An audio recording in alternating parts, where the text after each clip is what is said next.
Welcome everybody to the new lecture. So ये PYQ होने वाला है जून 2018 का। तो स्टैटिस्टिकल मैकेनिक्स का क्वेश्चन कवर करेंगे, पार्ट बी और पार्ट सी का। सो साथ के साथ क्वेश्चन की एक्सप्लेनेशन एंड उसका सॉल्यूशन। तो first question is part B का क्वेश्चन है ये कि आपको number of ways find out करने हैं for distributing 11 indistinguishable particles. Indistinguishable particles है, इसका मतलब कौन सी स्टैटिस्टिक्स है? Quantum mechanics statistics. और उसने बोल रखा है दीस पार्टिकल्स आर बोसोन्स। तो कितने बोसोन्स दिए हुए हैं? 11। Number of particles is 11 and in three different energy levels, in three different energy levels, three energy levels में सेपरेट करना है। तो मेरे पास GI कितना दिया हुआ है? 3। तो मुझे number of ways find out करना है, number of ways of distribution, कि मैं इन तीन लेवल्स में, इन तीन एनर्जी लेवल्स में इन 11 पार्टिकल्स को कैसे रख सकता हूँ। ठीक है, तो इसके लिए एक डायरेक्ट फॉर्मूला होता है बोसोन्स के लिए, that is Ni plus Gi minus 1 का फैक्टोरियल डिवाइडेड बाय Ni का फैक्टोरियल Gi माइनस 1 का फैक्टोरियल। ठीक है, ऐसे ही फर्मी डिराक के अंदर भी एक फॉर्मूला होता है और मैक्सवेल बोल्ट्जमैन में होता है। मैक्सवेल बोल्ट्जमैन में फॉर्मूला रहता है Gi to the power Ni and Fermi Dirac में यही फॉर्मूला बन जाता है Gi combination Ni, GiC Ni। वैसे क्या होना चाहिए कि हम एक एक करके ड्रॉ भी कर सकते हैं कि 11 पार्टिकल्स हैं, 11 के 11 यहाँ आ सकते हैं। ठीक है, 11 के 11 यहाँ आ सकते हैं, फिर इनमें रैंडम डिस्ट्रीब्यूशन हो सकता है। तो जब फाइंड आउट करेंगे तो काफी ज्यादा बड़ा नंबर आएगा क्योंकि ये पार्टिकल्स बहुत ज्यादा है, इसीलिए डायरेक्ट फॉर्मूला यूज करना। Ni is 11, Gi is 3 minus 1 factorial। Ni is 11 number of particles and 3 minus 1 factorial। ठीक है, तो ये आ गया 13 फैक्टोरियल बाय 11 फैक्टोरियल 2 फैक्टोरियल। सो देख लेते हैं इसे सोल्व करके लिखा हुआ है या डायरेक्ट आंसर लिखा हुआ है। सो इसे सोल्व करके नहीं लिखा हुआ है, यही ऑप्शन है, ऑप्शन नंबर सी। वैसे इसे सोल्व भी कर सकते हो। सोल्व कैसे कर सकते हो? 13 फैक्टोरियल को क्या लिख सकते हो? 13 इंटू 12 इंटू 11 फैक्टोरियल। ठीक है, तो 11 फैक्टोरियल कैंसिल हो जाएगा, मेरे पास बचेगा 2 फैक्टोरियल इज 2, दिस इज 6, 13 6 जा 78। मतलब इतने वेज होंगे डिस्ट्रीब्यूशन के, तो इतने डायग्राम्स बनेंगे अगर मैं बनाने बैठूंगा तो this will be very difficult task. तो ये डायरेक्ट मेथड है निकालने के लिए, ठीक है, बोसोन्स के लिए। सो ये क्वेश्चन था पार्ट बी के लिए। नेक्स्ट क्वेश्चन इज आपको वंडरवॉल इक्वेशन दे रखी है 1 मोल ऑफ गैस के लिए। वंडरवॉल इक्वेशन दे रखी है for 1 mole of gas, that is P plus A by V square V minus D is equal to RT। ये है 1 मोल के लिए, N is equal to 1। मुझे फाइंड आउट करना है n मोल्स के लिए इक्वेशन क्या होगी। तो वंडरवॉल इक्वेशन बीएससी से पढ़ते आ रहे हैं, तो डायरेक्ट आपको इसमें कोई सोल्व नहीं करना है, बस उसने पूछा है कि अगर आपको n मोल के लिए लिखना है तो ये इक्वेशन कैसे कन्वर्ट हो जाएगी। तो ऑप्शंस दे रखे हैं ABCD, डायरेक्ट टिक करना है। सो तुम्हारी इक्वेशन कैसे बन जाती है? P plus A n square by V square, यानी कि यहाँ n square आ जाता है, यहाँ V minus n V हो जाता है, is equal to nRT, is equal to nRT। RT की जगह क्या आ जाएगा? nRT। So this is van der Waals equation for n moles। n mole of gas के लिए अगर तुम्हें इक्वेशन लिखनी है, van der Waals इक्वेशन ये हो जाएगी। तो डायरेक्ट इसमें पूछा था, इसमें कोई आपको सोल्व करने की जरूरत नहीं थी। ठीक है, ये पार्ट बी का था। कई बार डायरेक्ट क्वेश्चंस भी आ जाते हैं, कई में काफी कैलकुलेटिव क्वेश्चंस होते हैं। So the next question is, ये सोल्व करना है, ये अच्छा क्वेश्चन है, पार्ट बी का ही है। So the next question is आपको n डिस्टिंग्विशेबल पार्टिकल्स दिए हुए हैं, n डिस्टिंग्विशेबल पार्टिकल्स। डिस्टिंग्विशेबल है, इसका मींस स्टैटिस्टिक्स कैसी है? क्लासिकल। स्टैटिस्टिक्स कैसी है? क्लासिकल। क्योंकि डिस्टिंग्विशेबल पार्टिकल से पता लग जाता है कि क्लासिकल स्टैटिस्टिक्स है। Each particle can be in one of the two states, या तो जीरो में हो सकता है या माइनस ई में हो सकता है। मेरी जो पार्टिकल्स है n पार्टिकल्स, या तो वो जीरो स्टेट में हो सकते हैं या माइनस ई एनर्जी लेवल्स में हो सकते हैं। मीन एनर्जी निकालनी है, मीन एनर्जी निकालनी है। तो इसके लिए आपको डायरेक्ट रिलेशन ध्यान में रखना है। क्लासिकल स्टैटिस्टिक्स में क्या होता है, जैसे प्रोबेबिलिटी का एक फॉर्मूला होता है कि अगर आपको इस लेवल में प्रोबेबिलिटी निकालनी है तो इसकी degeneracy multiplied by this Boltzmann factor e raise to the power minus beta ei divided by z, ये रहता है प्रोबेबिलिटी के लिए। सिमिलरली अगर आपको निकालना है एनर्जी तो आपको क्या करना होता है, मल्टीप्लाई कर दो इसको एनर्जी से, मल्टीप्लाई कर दो इसकी इंडिविजुअल एनर्जी से। तो आपको क्या करना होगा, मान लेते हैं ये एनर्जी है E1, ये एनर्जी है E2, तो मल्टीप्लाई कर दो means Gi ei e raise to the power minus beta ei, इसका समेशन किस पे, i पे, ठीक है। मतलब मैंने क्या किया, इसको मल्टीप्लाई कर दिया इस फैक्टर से डिवाइडेड बाय पार्टीशन फंक्शन। नीचे क्या आता है, हमेशा पार्टीशन फंक्शन आता है। तो डायरेक्ट आपका रिलेशन, चार ऑप्शंस दे रखे हैं ए बी सी डी, तो आप इसको सोल्व कर सकते हो। तो डिजेनरेसी तो बहुत दे रखी है, मैंने चेक कर लिया है। दोनों लेवल्स कैसे हैं, non degenerate, non degenerate means degeneracy is 1। तो इसको लिखते हैं, जी आई दोनों के लिए 1 है, ई आई एक लेवल का एनर्जी कितना है 0, e raise to the power minus beta 0 plus degeneracy फिर से 1 है, दूसरे की energy minus e raise to the power minus beta, e की जगह क्या रखना है minus e upon partition function. Partition function क्या होता है, partition function is summation of g i e raise to the power minus beta e. इसमें ये फैक्टर नहीं आता, बस ये फैक्टर तब आता है जब आपको इंटरनल एनर्जी निकालनी है। तो इस फैक्टर के लिए जी आई मेरा 1 है, e raise to the power minus beta 0 plus 1 e raise to the power minus beta e minus e, ये मेरा बन जाएगा 0, ये हो जाएगा minus e by e to the power beta e divided by 1 plus e raise to the power plus beta e, ये आ जाएगी आपकी मीन इंटरनल एनर्जी। तो मैं देख लेता हूँ कौन सा ऑप्शन सेट बैठ रहा है।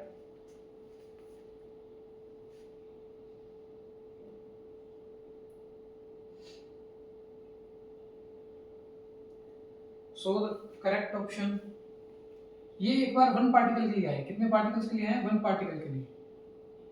अगर n पार्टिकल्स के लिए निकालना है तो इसको n से मल्टीप्लाई कर देंगे, क्योंकि पार्टिकल्स कितने दिए हुए हैं n पार्टिकल, तो ये एक पार्टिकल के लिए आया था। तो इसने आंसर कुछ ऐसा दिया हुआ है minus n e raise to power minus beta e, ठीक है, कुछ ऐसा दिया हुआ है। तो देख लेते हैं सोल्व करके कुछ ऐसा बन रहा है क्या, ठीक है। इसको नीचे लेके जाओ, इसको नीचे लेके जाओ, ऐसा कुछ दिया हुआ है NE divided by this thing, NE divided by this thing. तो मुझे क्या करना होगा, इस फैक्टर को नीचे लेके जाना है, तो ले जाते हैं नीचे माइनस NE, इसको नीचे लेके जाऊंगा तो माइनस का हो जाएगा 1 plus e raise to power beta e. तो इसको सोल्व करेंगे तो कितना आएगा माइनस NE, अंदर जाएगा e raise to power minus beta e plus ये माइनस में ये प्लस में पावर 0 हो जाएगा। तो ये मेरी इंटरनल एनर्जी आ गई, which is correct option D. D option आपका करेक्ट हो जाएगा, ठीक है। तो this is the method to find out internal energy. Mean internal energy निकाला है, दिस इज द रिलेशन कि आपको मल्टीप्लाई करना है इसको और सम करना है divide by it's partition function. तो नेक्स्ट क्वेश्चन पे आते हैं। तो कुछ कंसेप्ट हैं स्टैटिस्टिकल मैकेनिक्स में बार बार वही यूज होते हैं, जैसे कि ये पार्टीशन फंक्शन वाला काफी यूज होता है, इंट्रोपी वाला यूज होता है ln ओमेगा, तो ओमेगा निकालना आना चाहिए, this is number of microstates, ये वाले फैक्टर्स आने चाहिए, मीन कैसे निकालते हैं, फिर प्रोबेबिलिटी का एक रिलेशन आना चाहिए। तो कुछ ऐसे रिलेशंस हैं, अगर वो याद आता है तो सारे क्वेश्चंस हो जाते हैं लगभग। सो द नेक्स्ट इज, एक आपको रिलेशन दिया हुआ है प्रेशर के बीच में, वॉल्यूम के बीच में,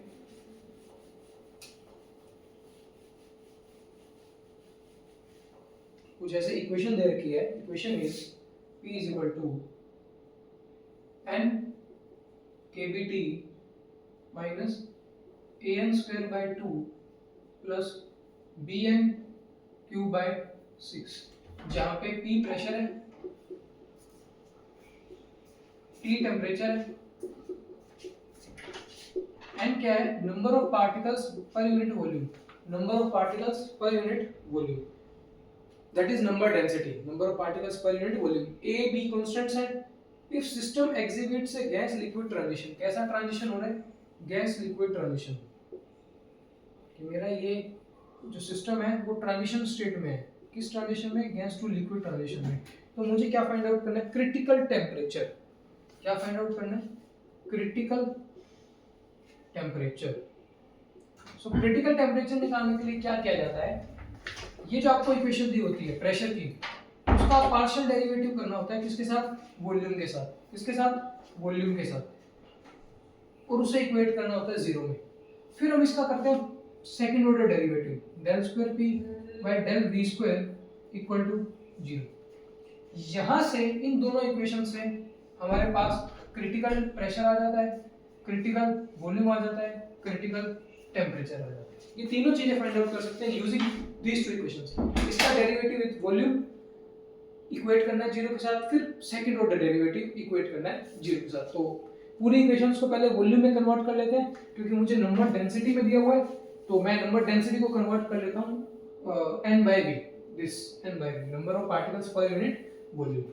सो मेरा p बन जाएगा n by v kBT minus a by 2 n square by v square plus b n cube by 6v cube। तो मेरी पूरी इक्वेशन इसमें आ गई। तो मुझे पार्शियल डेरिवेटिव करना है किसके साथ? वॉल्यूम के साथ। पार्शियल डेरिवेटिव मींस टेम्परेचर और n क्या हो जाएंगे मेरे? कांस्टेंट। ठीक है, कांस्टेंट लो, वॉल्यूम के साथ करो। वॉल्यूम के साथ करोगे तो minus n kBT by v square.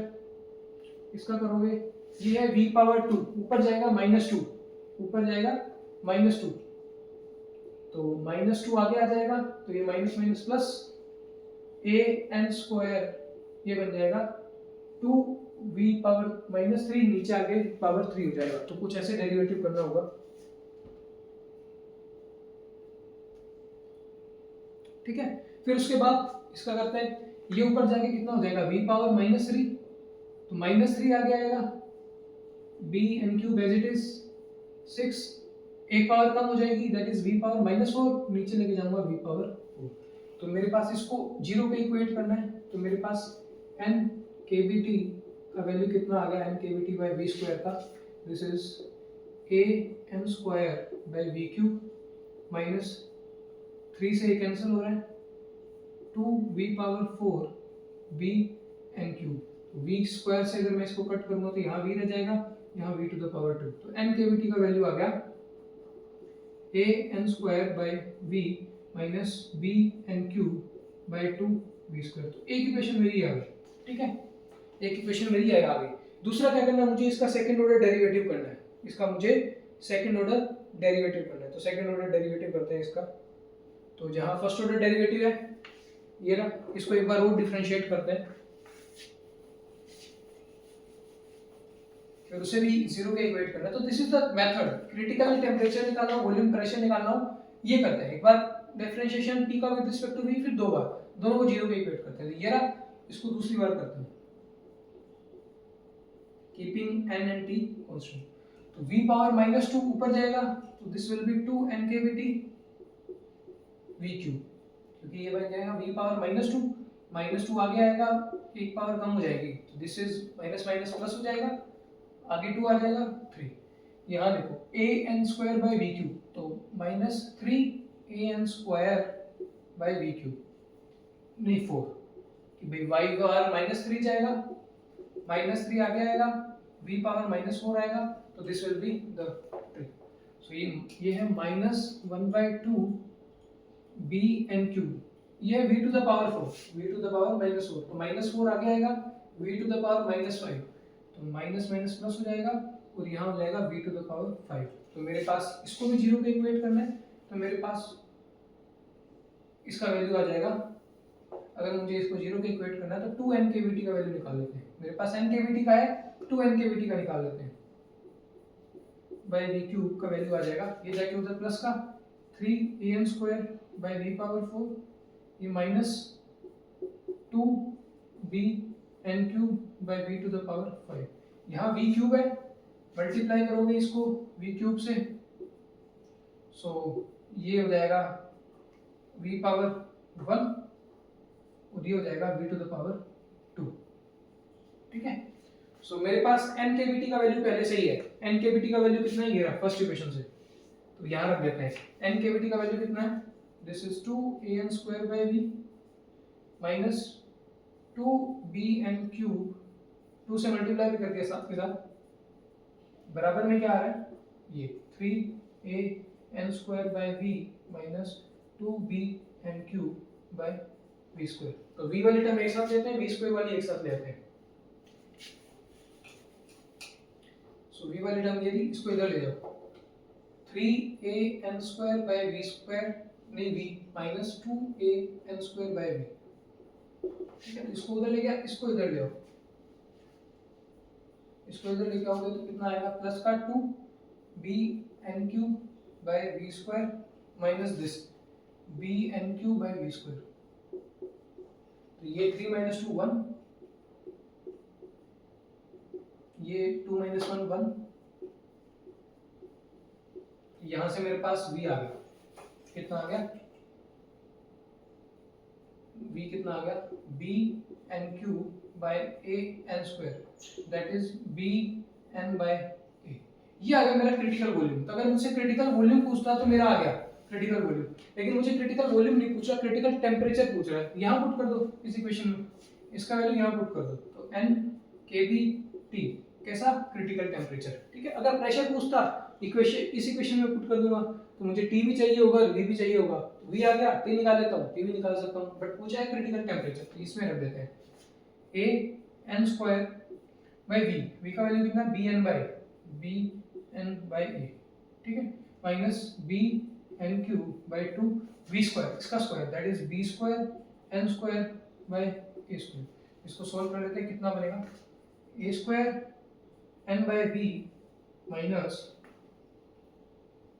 a² n by 2b, इसको 2 से मल्टीप्लाई करो, 2 से डिवाइड करो, so this will be a² n by 2b। So ये मेरा आ गया क्रिटिकल टेम्परेचर। तो मैं देख लेता हूँ कौन सा ऑप्शन करेक्ट बन रहा है, a² n बाय 2b।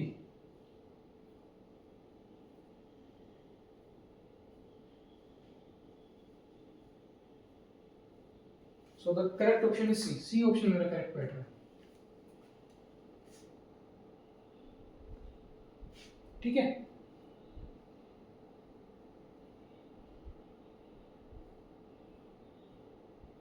अच्छा यहाँ ये भी तो है, TC था ना, इधर इधर NKB है, इसको NKB से डिवाइड भी करना है, NKB से डिवाइड भी करना है, तो NKB से अगर मैं डिवाइड करूंगा तो n से n कैंसिल हो जाएगा, it will be a² bye 2kb।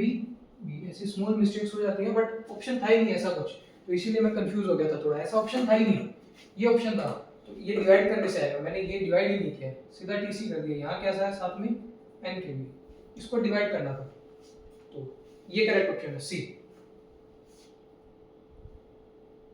सो ये critical temperature, critical pressure, critical volume निकालने का मेथड है, कि जो भी इक्वेशन दे रखी हो उसको डिफरेंशिएट कर दो बस।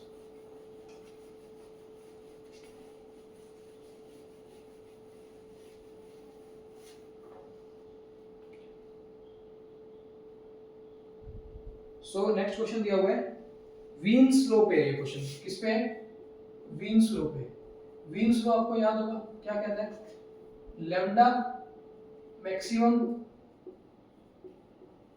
टेम्परेचर इज कांस्टेंट, मतलब एक टेम्परेचर पे लैम्डा की मैक्सिमम पीक आएगी, एक टेम्परेचर पे जो ग्राफ बनेगा उस पे लैम्डा की मैक्सिमम वैल्यू आएगी, पीक आएगी, that multiplied by this temperature is always constant. तो इसमें क्या दिया हुआ आपको, maximum intensity of solar radiation is at a wavelength of 5000 angstrom, 5000 angstrom पे दिया हुआ है lambda maximum intensity, and temperature कितना इस टाइम 10⁴ केल्विन। वो पूछ रहा है कि वेवलेंथ क्या होगी मैक्सिमम इन एंगस्ट्रॉम, नहीं वो तो दिया हुआ है 5, टेम्परेचर पूछ रहे हैं, टेम्परेचर कितना होगा, कि इस बार पहले 10⁴ केल्विन टेम्परेचर था, तो मैक्सिमम पीक कहाँ आ रही थी 5000 एंगस्ट्रॉम पे। अब वो पूछ रहे हैं क्या टेम्परेचर हो कि आपकी मैक्सिमम सोलर रेडिएशन की पीक, ब्लैक बॉडी रेडिएशन जो सोलर रेडिएशन का पार्ट बनता है उसके अंदर पीक निकालनी है आपको टेम्परेचर पे। तो मल्टीप्लाई करना है lambda t constant, that is λ1 t1 is equal to λ2 t2, निकाल दो। और ये पार्ट सी का क्वेश्चन है, क्योंकि ध्यान नहीं आता है कि इसमें वीन्स लॉ लगाना है। लैम्डा टी, तो एक बार लैम्डा कितना है 5000, एंगस्ट्रॉम, टेम्परेचर है 10 टू द पावर 4 केल्विन बराबर लैम्डा 2 दिया हुआ है 5 एंगस्ट्रॉम, टेम्परेचर निकालना है T2। सो एंगस्ट्रॉम से एंगस्ट्रॉम कैंसिल, 5 से ये कैंसिल हो जाएगा 5000 आ जाएगा 10000 10 टू द पावर 4 केल्विन। तो टेम्परेचर कितना आ गया, this is 10 to the power 3 10 to the power 4 that is 10 to the power 7 kelvin temperature आ गया। तो 10 रेज़ टू पावर 7 केल्विन जब टेम्परेचर आ जाएगा आपका, तब जो पीक आएगी लैम्डा की वो आएगी 5 एंगस्ट्रॉम की। तो ये आपका करेक्ट ऑप्शन बैठ रहा है डी। ये इजी क्वेश्चन था, कभी कभार पार्ट सी के अंदर ऐसे इजी क्वेश्चंस आ जाते हैं जिसमें आपको ज़्यादा कुछ कैलकुलेशन नहीं करना होता, बट हमें यही याद नहीं आ रहा कि फॉर्मूला क्या यूज़ करना है उसके अंदर। तो lambda T is constant, means flow use करना था। ये मुझे कैसे पता लगा, क्योंकि इसमें दिया हुआ है maximum intensity of solar radiation at a wavelength and temperature. तो जब भी ऐसा maximum wavelength at a particular temperature की बात होती है तो मीन्स फ्लो यूज में लेते हैं। सो द नेक्स्ट क्वेश्चन पे देखते हैं जो कि डिफ्यूजन से रिलेटेड है।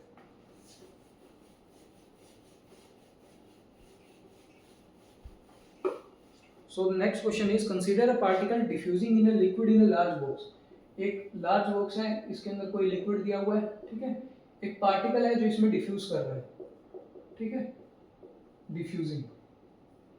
The diffusion constant of the particle in the liquid, इस पार्टिकल का डिफ्यूजन कांस्टेंट दिया हुआ है 1 × 10⁻⁻² सेंटीमीटर स्क्वायर पर सेकंड। ये डिफ्यूजन कांस्टेंट दिया हुआ है। उन्होंने पूछा मिनिमम टाइम क्या होगा आफ्टर विच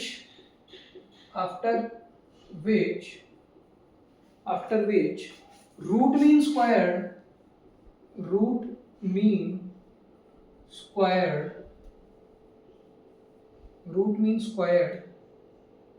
डिस्प्लेसमेंट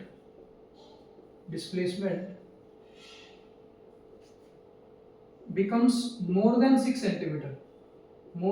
सेंटीमीटर, कि आपका जो रूट मीन स्क्वायर डिस्प्लेसमेंट है उसकी वैल्यू 6 सेंटीमीटर से ज़्यादा हो जाए, ठीक है। तो रूट मीन स्क्वायर वेलोसिटी का एक डायरेक्ट रिलेशन होता है डिफ्यूजन कांस्टेंट के साथ। तो ये अभी तक मैंने इसकी कहीं थ्योरी देखी नहीं है कि ये कैसे रिलेशन मिला है, लेकिन स्टैटिस्टिकल मैकेनिक्स में इस पे पार्ट सी में 2-3 बार क्वेश्चन आ गए। थ्योरी एक बार नहीं मिल रही कोई बात नहीं, but formula is very important और वेरी इजी टू रिमेम्बर। सो आप याद रख सकते हो,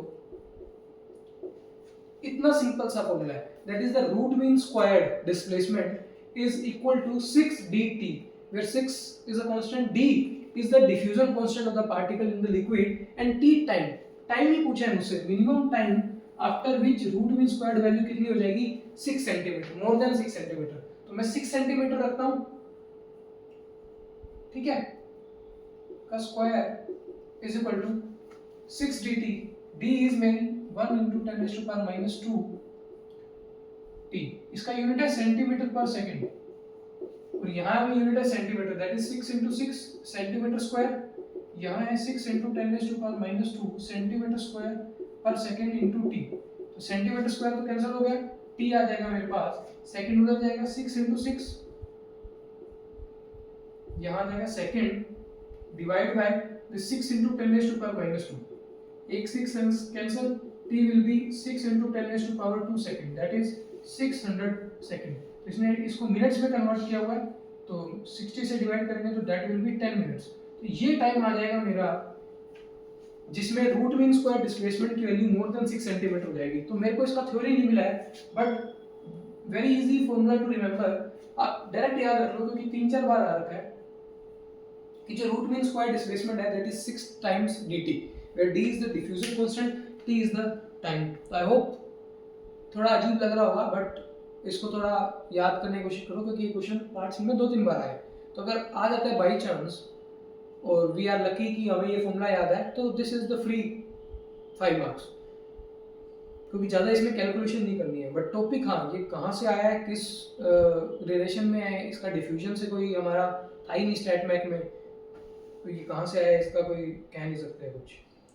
तो ये क्वेश्चंस थे सारे जो कि आपके पार्ट सी के अंदर आ रखे थे। तो this is the stat mech video of PYQs of June 2018। तो आई होप ये बेनिफिशियल रहेगा आपके लिए, आपकी प्रिपरेशन के लिए, जो कि आपका एग्जाम आ रहा है CSIR नेट का। नेक्स्ट वीडियो अपलोड करेंगे दिसंबर का। तब तक के लिए चैनल को लाइक करें, सब्सक्राइब करें एंड कमेंट्स में बताएं कि आपको वीडियो कैसा लगा, और कोई डाउट्स हैं तो वो भी मुझे अपने कमेंट बॉक्स में लिख देना। Thank you very much.